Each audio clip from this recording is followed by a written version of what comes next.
Hello, this is the Riverside Eddy podcast, and I'm here with Chris and Josh, and my name's Caden. Hello. And we're going to be discussing the Trump president-elect situation in the United States of America. So, yeah. Trump somehow won. He did. He did win. That's a decent amount. He didn't defy polls though. There was one poll which showed him up 2 points. He still lost the popular vote by about 800,000. It's 800,000 at this point. Wow. It's a week from the election, but they're still counting votes and all over the states. What we know is that Trump won men by 12 points, whereas Hillary did the opposite. She won women by about 12 points. Yes. Right. So there's this. And more specifically, he won non-college white men by 39 points. Yeah, he really did. So he won the dumb demographic. He also won evangelicals by 81%. To Hillary's about 14%. Yeah, it was around 14. Which is more than Romney. Yeah. He also outperformed Romney surprisingly with blacks and Hispanics, despite calling them rapists, murderers, and hey, look at my African American over there. Yeah, and the solid South that still remains. So. Solid South. He still has them, and of course the Rust Belt states are still there, which was a surprise. Rust Belt states flipped from. Okay, so here's something for you. Wisconsin, Michigan, and Pennsylvania. Yep. Working class Rust Belt states, working class white people who lost their jobs in the 80s and 90s due to globalization. They last went for the Republicans in 1984, 1988, and 1988. Okay. He also almost took Minnesota, another Rust Belt state. Minnesota last went Republican in 1972 for Richard Nixon. Okay, so that was his whole strategy, to appeal to the poor white folk who had been Democratic for the past 30 years. This is the new Trump coalition of Southerners, the stereotypical racist white rednecks, as well as the northern white, formerly Democratic voters, ex-unionists who now are going for Trump because he appeals to that anti-trade message, right? And what's the surprise to you, Chris, about this? Like, how surprising is that he finally was able to pull something off? It goes to prove his message that he's a winner. Mm-hmm. He all Hillary really had to do was secure those states that the Democrats had won for the past, 30 years. Wisconsin, Michigan, and Pennsylvania were never thought to be under threat. Wisconsin, polls had showed, was a solid blue state, just days coming into the election. Michigan was also a blue state. Pennsylvania, Hillary once led by over 10 points. Yep. Flipped Republican. And now what do you think is going to happen now in the next 4 years? Like, what happens when this next election comes up? Do you think that those states are coming back? There's a number of scenarios. One scenario is, well, here's what I think. I think Trump's a complete idiot. Okay, so he's not actually going to run the country. There was a rumor actually, that Trump had offered the VP position to John Kasich, the governor of Ohio. He's a very experienced politician. He was a congressman from Ohio, then now he's the governor of Ohio. He allegedly offered him both to be the VP, and he offered that he would take over both domestic and foreign policy, i.e. everything. Yeah. Right? And that Kasich, so Kasich would take care of both domestic and foreign policy, and Trump would take care of making America great again. Yeah. And his view on so he clearly knows nothing about domestic or foreign policy. He's the first president in history that was neither a general nor a politician before he got elected. Every president in the past, 200-something years of U.S. history has either been a politician or a general. And he's the first one to break that streak. Also, a lot of the Republican Party doesn't even like him. It's not like he'll be able to do whatever he wants. Yeah, that's completely true. And so I see a couple scenarios. The first scenario is that his advisors, who essentially now run the country, it's not a Trump presidency. It's a Trump's advisor's presidency because Trump is a complete idiot. He doesn't know what to do, right? So one scenario is Trump takes a very soft approach whereas his advisors do everything for him. So it's just going to be a mainstream Republican presidency, right? You're going to have, in terms of his cabinet position, you know, Chris Christie might take up a cabinet position. Rudy Giuliani might take up a cabinet position. John Bolton, the former UN ambassador, who worked under Bush, long thought of as a diehard neoconservative, might take up. So it's a typical Republican, you know, conservative country for the next 4 years. The second option is he could become a lot more liberal than we thought. That's very unlikely, but he's known for flipping positions. He's already said that he's not. It's been a week, and he's already flipped on Obamacare. He says he's not going to repeal the entire thing. He's going to keep.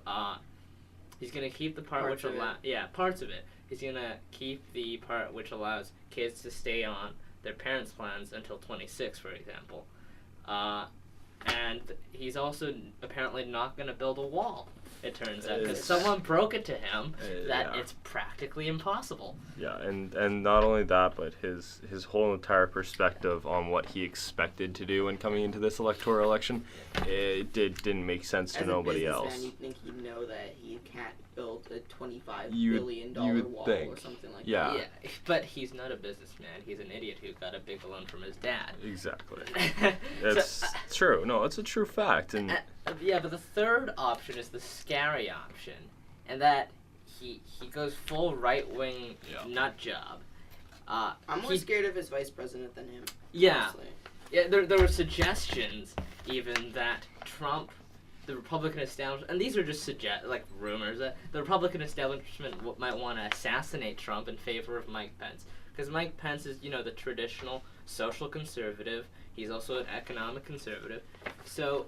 And it's funny because even liberals were talking about assassinating Trump, and then people were like, "You realize his vice president is Mike Pence, who's a lot scarier." Yeah. Trump is a loose cannon. Yeah. Mike Pence is not. We know what Mike Pence stands for: defunding Planned Parenthood. He's against gay rights. He deregulated, lowered taxes, etc., etc. The typical Republican platform. But the scary option is he does horribly these next 4 years. He pushes through his entire agenda, somehow manages to repeal NAFTA, he manages to block TPP, even though, you know, he repeals Obamacare entirely, he builds a giant wall, and then 4 years later we kick him out of the White House. Okay, the tip... And speaking upon the gay marriage and that stuff and the LGBT groups and stuff like that, as you've seen all over online that there's been multiple harassments and stuff like that, including... There's a football player, I think, who got some racial... There's been some racial things. So speaking upon that, what do you think it'll change? Is there a possible hope for them that everything goes back? I think America has changed. Not literally. There's always been the racists and the bigots, but they were in the corners of the internet. They were closet racists, if you will. Yes. They had racist sentiment. They had racist feelings. But they had may not act on it. But they would never, you know.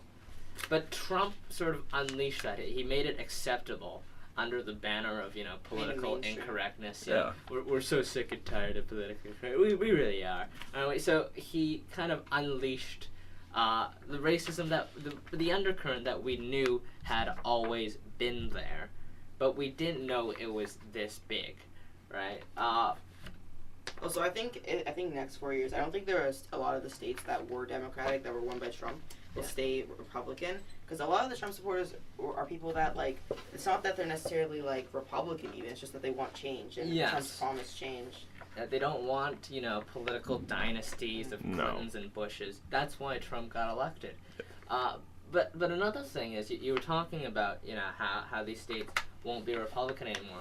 There is a shifting demographic, even in the South and in the North. Old white people are dying off. They are. And and there's more and more immigrants coming in.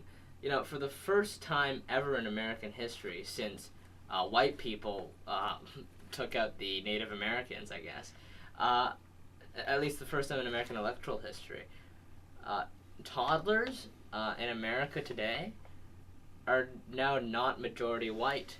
So the America of the future is a very multicultural country. It is. And it will not. This is probably one of the last elections where old white angry people can win an election. The South is slowly becoming not so solid anymore.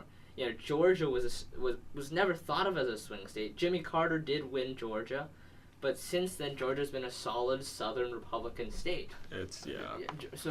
But there's more and more black people in Georgia, and Texas. The Republicans lost 4.6 percentage points in Texas, 4.1 in Arizona. This is due to Hispanic immigration, and 1.9% in Georgia, while Clinton gained 1.5% in California. This is as a direct result to immigration. There are more and more Hispanic voters in the states that border Mexico. And with like the wall and stuff like that we touched on before, if it is built, what kind of, I guess. Is it going to be built? It's not going to be built. You can't build a They wall. don't have And what debate and stuff like that comes into it, where there's a $10 billion wall, or $25 billion wall. I think I've heard. I'm not sure if this is correct, but I've heard like 25 to 40 billion. 25 to 40. That's just something I've heard. A wall is possible, but it's going to be a huge waste of money. There's not enough support for it. Congress is never going to pass. With that much money, you could do something better than you building could. Of course, you could do. It was a play for the racist white vote. Trump played them like a fiddle. It's just basic. Truly it's did. Like, it's not. It's like, okay, we're not going It to was give them made an for the fish. elaborate elaborate plan. We're just going to say build a wall. Yeah, no, it's not going to happen. But then again, anything could happen at this point. Trump's the president. True. I want to talk about how Hillary could have possibly won. Because she should have won. She should have won, yes. She should have won. She played her cards wrong. She played her cards wrong. So here's what I think. Okay, Trump won Wisconsin, Michigan, and Pennsylvania by 1% or less. Okay, if Clinton had carried those states, which were solidly blue, John Kerry won them when he lost to Bush. Obama's won them, but because of that labor white vote, the manufacturing, the people who lost their manufacturing jobs in Michigan and Wisconsin and Pennsylvania and Ohio and Minnesota, had Clinton carried all those states, she'd be president. Okay, all she had to do was win that Obama coalition in the North. What she tried to do was overextend. She tried to win Florida, which she also lost by 1%. She tried to win North Carolina and Georgia, states that she didn't need to win and she wasn't gonna win.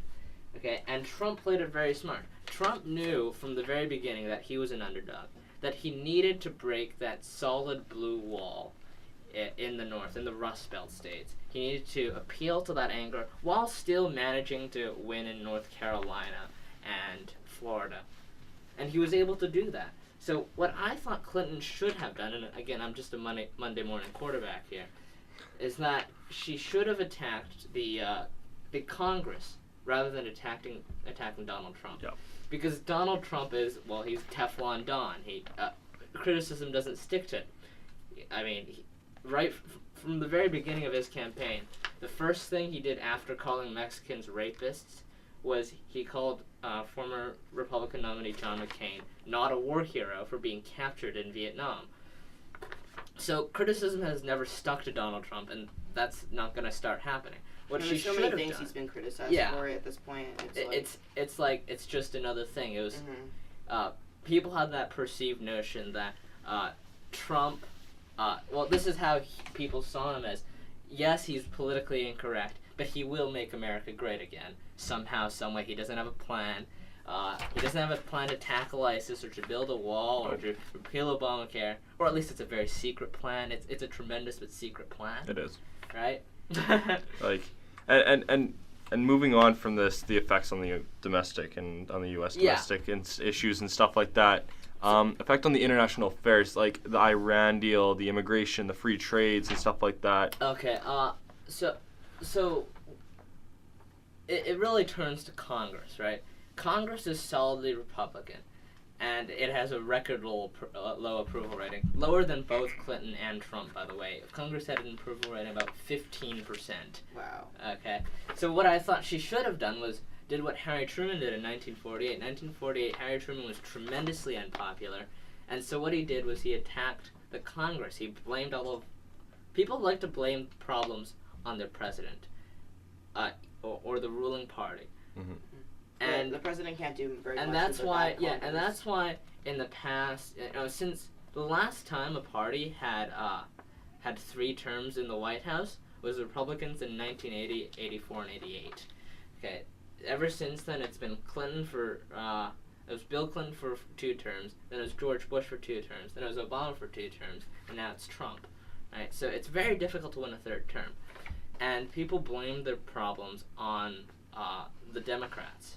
So what she should have done was attack the Republicans in Congress, right? The Republicans have a majority in the Senate and the House, and they've done nothing. They're worse than what Harry Truman called the Do Nothing Congress of 1946. But in terms of Congress, Trump has said that he was going to repeal NAFTA, he was going to do carpet bombings, etc., etc. I honestly don't think that even the Republican Congress is going to let him do that. The Republicans are strongly pro-trade. They're not exactly for committing war crimes or for building a wall. So I think the Democrats and a good number of Republicans are going to be able to vote down these measures.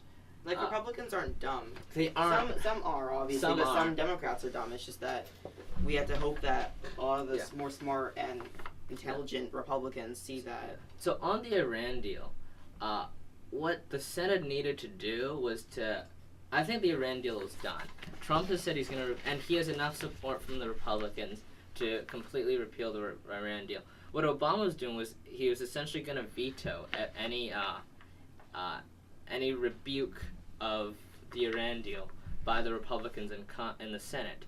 The Republicans needed 2/3 of the Senate to override his veto. They didn't get enough Democrats, but now that they have Trump in the White House, he's not going to veto any rebuke of the Iran deal. He's also not going to veto, for example, Keystone, which is the Keystone XL pipeline, which Obama has done for the past few years. Obama's also vetoed any repeal of Obamacare, etc., etc. So now that Trump has the White House and there's still a Republican Congress, there's nothing Democrats can really do to stop Trump in terms of repealing the Iran deal, in terms of enforcing immigration, rejecting the Paris Climate Agreement, repealing Obamacare, things like that. But what Trump can't do, I think, is repeal NAFTA. There's tremendous support, bipartisan support, for NAFTA. There was a big concern in Canada that NAFTA was going to get repealed because a lot of Canadian jobs rely on American trade. Yeah. Yep. If NAFTA left, if NAFTA was repealed or renegotiated, Canada would lose thousands, if not millions, of jobs in a deep recession. And our dollar's already like $1 to our dollar, I mean, 33 cents, I think, worth less per dollar. People used to go shopping in Seattle. Nobody does that anymore. No. My mom used to drive over the border just to get gas. Just to get gas. Gas is cheap in America, though. Yeah, it's like way cheaper. It was. I was just down in Vegas. It was $16. $16 for a full tank. For a full tank. Full tank of gas. $16. It's like $70. I don't think you'll go get. I don't think you have a full tank for $60 here. Probably not. No, if you have empty tank, $60 is not going to get you anything. No, also, like diesel rates are really low. Exactly. So, and then talking about the NAFTA, the effect on Canada. The effect on Canada is. It could boost jobs. Well, Jean Charest, the former premier of Quebec, and he also used to lead the Progressive Conservatives, suggested that maybe a Trump presidency and his anti-trade message would, while of course if he repeals NAFTA, which he may be able to do unilaterally without Congress, but Congress would likely have the 2/3 vote to overturn any veto he puts on.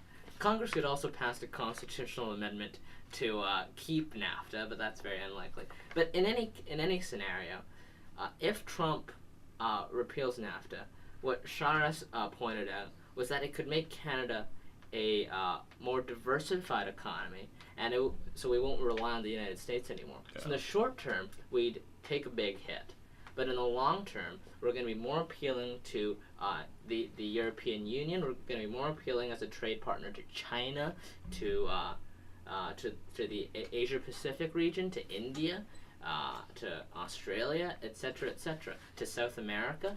So we're going to be a more appealing trade partner because the United States have an anti-trade president. So you're saying, in the short term, we in Canada, it'll be a struggle and it'll affect us. If NAFTA is repealed, which is unlikely. Unlikely, but in the long term, there's hope.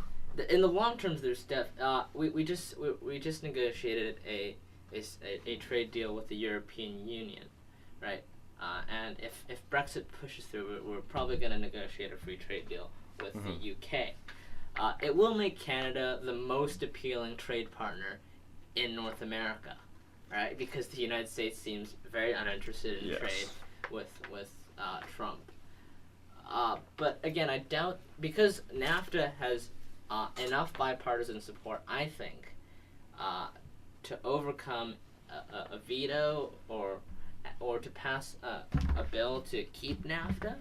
Right, you need 2/3 support to override a presidential veto. So if Trump vetoes, say, a bill to, say he vetoes the TPP, okay, Congress has the 2/3 majority to A, override his veto, or B, if necessary, they could even pass a constitutional amendment, right? So I think that if there is a 2/3 majority that supports free trade, I don't think Trump and his anti-trade message will push it. It could. For example, in 2012, the Democratic Senate, the Senate was Democratic back in 2012. The Democrats had the control of Senate, and even they voted 77-22 for the Panama trade deal, which allowed billionaires to stash their money in the tax haven that is Panama. A closer vote was in 2005 for the Central American Free Trade Agreement. It only passed it passed by 2 votes in the House of Representatives, 278 and 215.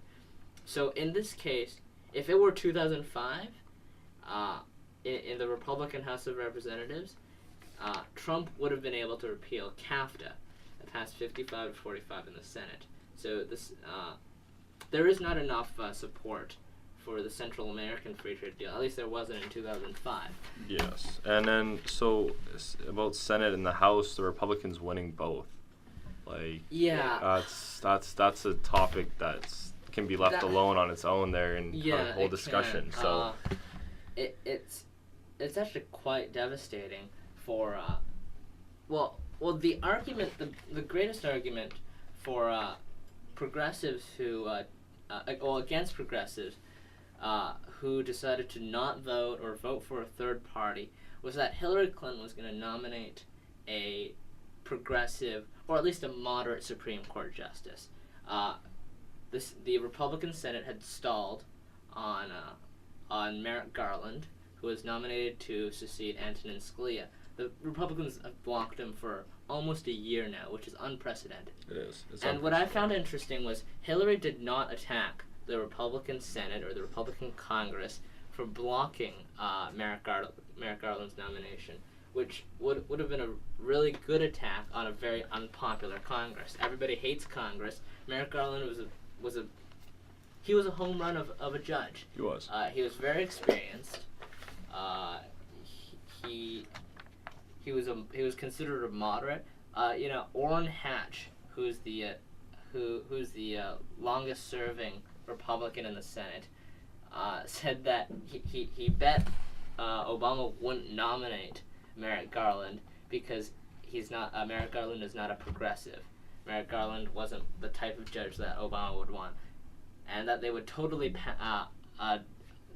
accept the nomination of Merrick Garland. But it turns out that he did nominate Merrick Garland, and now they've blocked it because the Republicans wanted a conservative justice. So there's a number of so right now the Supreme Court sits at 4-4 between the conservative justices. You have Clarence Thomas, Samuel Alito, John Roberts, and Anthony Kennedy, who sometimes is a swing justice. He is considered a moderate among the Republicans. And then the liberal justices, you have Ginsburg, Sotomayor, Kagan, and Breyer. So that could break a lot of 4-4 ties. And it could also overturn a lot of decisions. For example, Hollingsworth v. Perry and Obergefell v. Hodges were decisions which Anthony Kennedy voted in favor of gay marriage. So it was a 5-4 decision. Another 5-4 decision was King versus Burwell, which allowed Obamacare. John Roberts was a swing voter there. Roe v. Wade, there's now probably enough support on the Supreme Court if Trump nominates an anti-abortion judge to overturn Roe v. Wade, even. California versus Back. There were also 5-4 decisions in favor of affirmative action,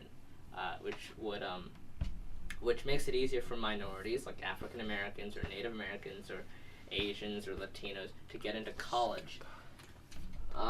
Democrats had hoped that if they could nominate a liberal justice, they could overturn Citizens United, which was on campaign finance, and Shelby versus Holder, which was on voting rights. So the Supreme Court is now hung in the balance here. Trump has said he's gonna nominate a right-wing Supreme Court justice, right? So it's now fallen to the conservatives, and also Trump could also nominate like a number of, as much as 3 or 4. Ruth Bader Ginsburg is a very elderly. She's like in her 80s, I think. Justice Thomas, Justice Kennedy could also retire. Breyer, unlikely, but he could have up to 5 Supreme Court justices nominated in his presidency, which would probably be the most since, I think, Franklin Roosevelt nominated 9. So the Supreme Court hangs solely in the balance of Donald Trump. If there's any other issues we should tackle here. Is 7 okay? Yeah. Republicans won the House and the Senate. No, 7. How the electoral How college. flawed is the? Because I mean, like, college. it's a bit touchy because a lot of people do like it, saying it gives more power to smaller states. Yeah. But I don't know. It's obviously it's not a clear answer. Obviously, there are benefits to electoral college. There are benefits to popular vote. And is there even a chance of a change at the end of this? Okay, yeah, that's a question. Do you guys think that there is? they'll elect Hillary instead of Trump? Oh no. Absolutely not. Yeah, I don't think there's a chance either. I mean, it's possible that the electoral college, they vote on December 19th, right? Yes. I'm not actually 19th sure. or 20th, either one. But the electors in the electoral college who vote for ultimately decide who's the president are party insiders of each other. The Democrats get to choose their own group of electors, and it's very unlikely that electors who are handpicked by the political party would vote against that political party, right? So it's very unlikely. What I was thinking was, if there's any chance that they'd repeal the electoral college and replace it with popular vote. And there are arguments for and against the electoral college. There would be a big argument there. And that's a debatable fact for more than just one side of the story. Because the electoral college is in the Constitution, it would require a constitutional amendment. Now, there's 2 ways that a constitutional amendment can be passed. Either you get 2/3 of Congress to pass it, both the Senate and the House, which is unlikely because most Republicans and Democrats don't really want to. The electoral college also favors the Republicans. Well, it has favored the Republicans 4 times in history. Oh. It has only favored Republicans in history. But it's very unlikely because there isn't really a will to repeal the electoral college because it's a wild card that could swing either way. Right? It has swung for the Republicans 4 times, none for the Democrats. But that doesn't mean the Democrats really have any will to repeal the electoral college. And it could come in handy for the Democrats soon because of the shifting demographics in the southern states who are becoming less white. Depending on how Trump does, the next election will be very interesting, I think. It will, because as many people said, because of the shifting demographics, the South is getting the solid South is becoming a lot more black. The West Coast and the border states are becoming a lot more brown. You know, with Latinas. The West Coast becoming a little more yellow with Asians coming from China and Vietnam, etc. So the United States is becoming a lot more multicultural, and therefore this might be the last presidential election in which a candidate can simply win the old, angry white guy vote and still win the election. And it's going to start swinging towards the younger population, and that The younger popularity vote that Hillary won Yes. will become relevant. I think people born in the 60s will be they'll be 60 by the next election? They will be. Well, it's getting 4 years 60s, older yes. every True, time, yeah. right? So there's going to be 4 years of a generation that, well, die. Yeah. And I'm not saying that's good news that people die, Yeah, but it's not good news. And even our generation. Our generation is will starting to start to vote, and it will change of course, things. young people don't. A lot of vote people, it's like even if the people in this election, even if not everyone voted, Mhm. it brought up a lot more discussion among young people about voting. And it might intrigue more people Mhm. to go out and vote. Maybe they weren't that interested in voting this time because they didn't really know too much. But maybe next time, since voting is now like. Well, very who was that YouTuber progress- that encouraged people? Casey? I don't know his name. Casey He does a Neistat. lot of drone videos. Yeah, Casey. Yeah, Casey Okay, Neistat. so what did he encouraged He YouTubers to endorsed. endorse? Yeah, he endorsed Hillary and told YouTubers.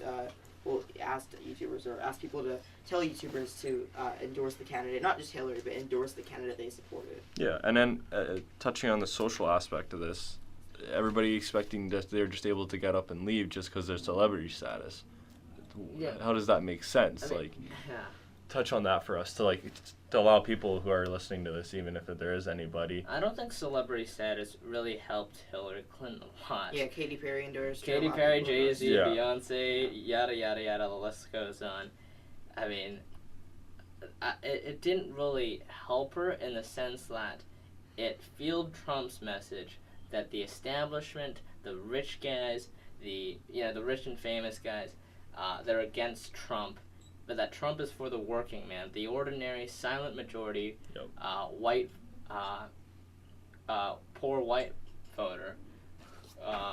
He's gonna stand up for them, while Hillary is gonna stand up for the rich and famous, The popularity.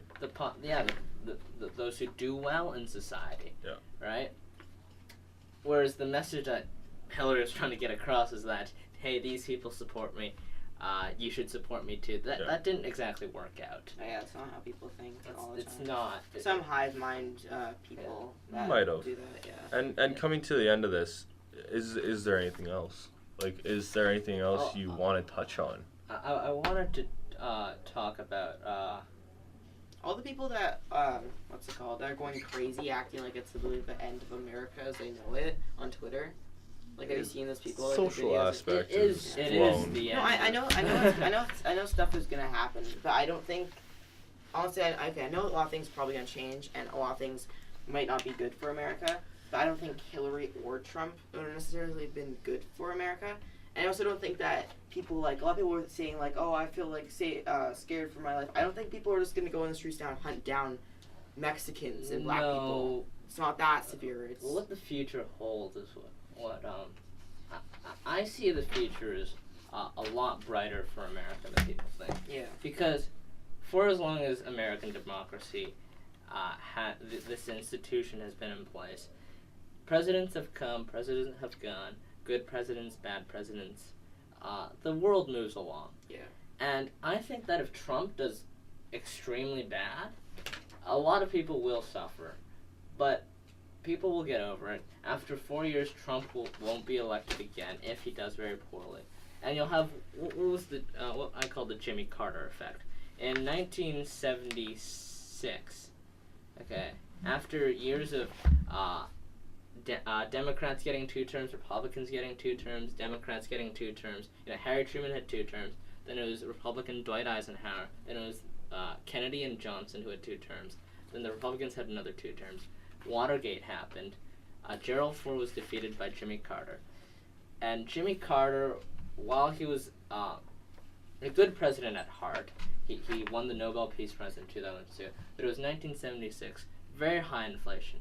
The economy got decimated around the world. And so if a president does very poorly, like Jimmy Carter did, it wasn't even his fault, really. That ushered in the Reagan Revolution, the conservative backlash, right? So what I'm hoping for is that if Trump does very poorly, the silver lining will be there'll be a progressive backlash.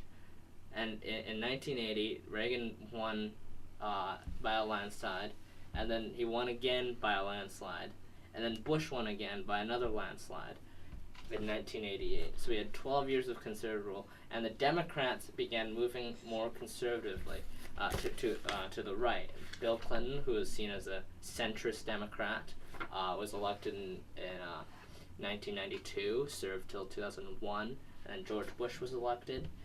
So we had, between 1980 and 2008, we had 28 years of right-wing or moderate Democrat rule. So that was the backlash against this 1 4-year term of Jimmy Carter's, where the economy performed very poorly. There were very high taxes, high inflation, unemployment. The list goes on. So if Trump does very badly, what we could see is a huge backlash by the progressive movement, which, what Bernie Sanders would call a revolution, right? So I think that's the silver lining. And in addition, the future is bright for the Democrats, right? The South, there's more Latinos, there's more African Americans. As we say, the old racist white people are dying off. Not that that's a good thing. You'll still have them. You'll still have people who grew up in those families. You'll still have people that just have those opinions. Yeah, millennials are very progressive. As I said earlier, half the toddlers in America now are not white. Yep. So when they grow up and they vote, they're not going to accept a candidate like That's Trump. not in their favor. Yeah, they're not going to accept a candidate who calls them rapists. They're not going to accept a candidate who is clearly bigoted towards racial minorities, who cares only for the white person.